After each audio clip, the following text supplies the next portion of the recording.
ఆరోగ్య కార్యకర్తల కోసం రొమ్ముల వాపు.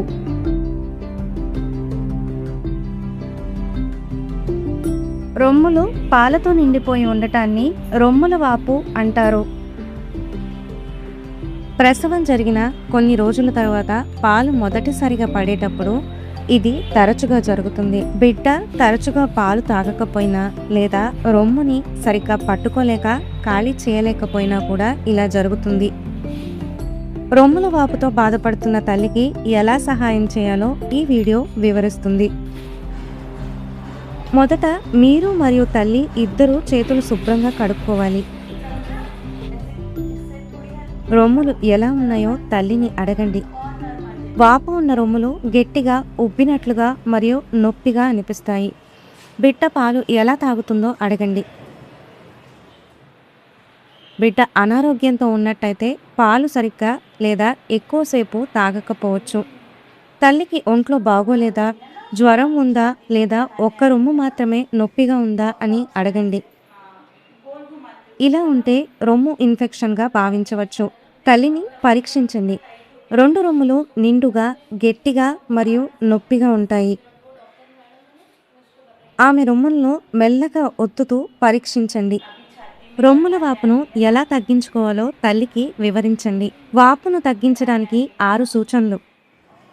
మొదటిది, పాలు పట్టడానికి ముందు పాల ప్రవాహం పెరగడానికి తల్లి తన రొమ్ములపై వేడి నీటిలో ముంచిన శుభ్రమైన బట్టను కొన్ని నిమిషాల పాటు ఉంచవచ్చు.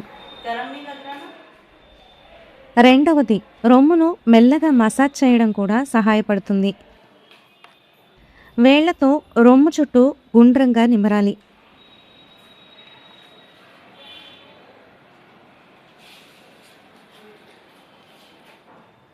మూడవది, బిడ్డ రొమ్ముని సులభంగా పట్టుకోవడానికి వీలుగా తల్లి చేత్తో కొద్దిగా పాలను పిండవచ్చు.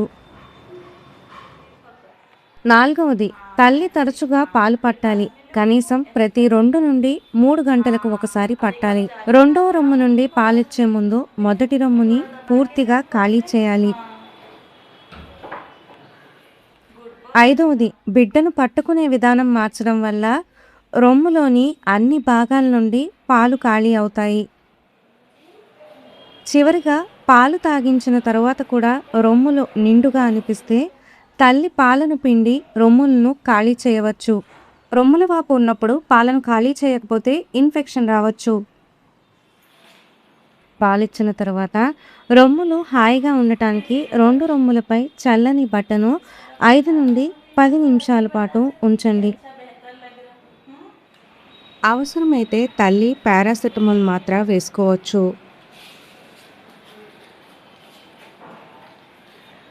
తల్లికి ఒంట్లో బాగుండకపోయినా, జ్వరం వచ్చిన,